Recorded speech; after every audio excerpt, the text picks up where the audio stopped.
বিএনপির সম্মানিত সদস্য বিজ্ঞ আইনজীবী অ্যাডভোকেট শরীফ ভাই আজকের অনুষ্ঠানের বিশেষ অতিথি উপস্থিত হয়েছেন কুড়িগ্রাম উপজেলা বিএনপির সদস্য অ্যাডভোকেট এরশাদ ভাই এবং কুড়িগ্রাম উপজেলা স্বেচ্ছাসেবক দলের সম্মানিত আহ্বায়ক এবং সভাপতি মনির হোসেন মনির ভাই।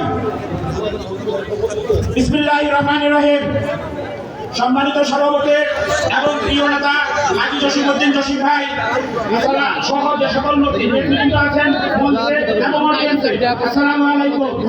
নেতার আদেশ শিরোধার্য, বক্তব্য বেশি দিব না, তবে একটি সুন্দর আয়োজন, এই সুন্দর আয়োজনটি তাদের জন্য হলো, কিভাবে হলো এই কথাটা শুধু আমি বলবো, কারণ কর্মীদের কথা কেউ বলে না।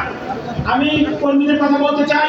আমাদের যুব দলের সভাপতি আহ্বায়ক শাহজাহান, সদস্য মাহবুব, থানা যুব দলের লিটন খান, আমাদের ছাত্র দলের শুভ কায়েদ চৌধুরী এবং স্বেচ্ছাসেবক দলের জামশেদ চৌধুরী, কামাল, যুব দলের আমিন সহ আজকে প্রায় 7 দিন আমরা এখানে ঘুরছি, মঞ্চে আসতেছি, কাজ করতেছি। আমাদের দুজন তরুণ লোক আছে, আরো একটা হচ্ছে আমাদের সভাপতি বিএনপি হাবিবুর রহমান বাবুল মাস্টার এবং আমাদের উমর ফারুক ভাই, বয়স যাই হোক তার তরুণ।